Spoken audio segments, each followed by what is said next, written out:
1000 ரூபாய் மகளிர் உரிமை தொகை வழங்கப்படாதது குறித்து முதல்வரிடம் முறையிட்ட பெண்மணி வீடியோ வைரலான நிலையில் ஆணவம் திமுகவின் பிறவி குணம் என பாஜக மாநில தலைவர் அண்ணாமலை விமர்சித்துள்ளார். ஈரோடு மக்களவை தொகுதியில் போட்டியிடும் திமுக வேட்பாளரை ஆதரித்து முதல்வர் ஸ்டாலின் இன்று தீவிர பிரச்சாரம் மேற்கொண்டார். சம்பத் நகர் பகுதியில் உள்ள உழவர் சந்தையில் தீவிர வாக்கு சேகரிப்பில் ஈடுபட்ட போது அங்கிருந்த பெண் வியாபாரி விஜயா என்பவர் தனக்கு 1000 ரூபாய் பணம் வரவில்லை என முதல்வரிடம் புகார் அளித்திருந்தார். தனக்கு ஓட்டுரிமை இருந்தும் மகளிர் உரிமை தொகை தர மறுப்பது எந்த விதத்தில் நியாயம் என்று கேட்ட அப்பெண், காய்கறி விற்கும் தனக்கு 1000 ரூபாய் வாங்குவதற்கு கூட தகுதி இல்லையா என ஸ்டாலினிடம் அடுக்கடுக்காக புகார் வைத்துள்ளார்.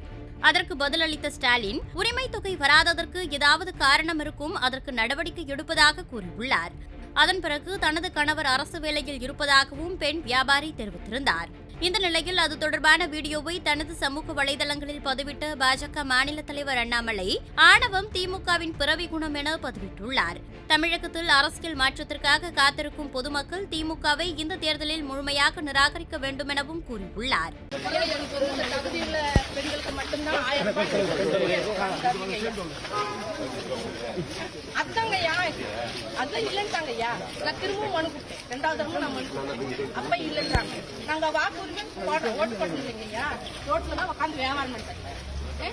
அதுதான் தெரியுங்கய்யா.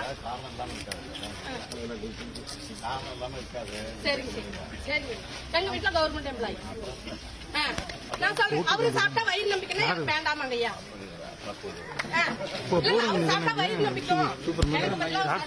செய்திகளை உள்ளது உள்ளபடி தெரிந்து கொள்ள ரெஃப்ளெக்ட் நியூஸை சப்ஸ்கிரைப் பண்ணுங்க.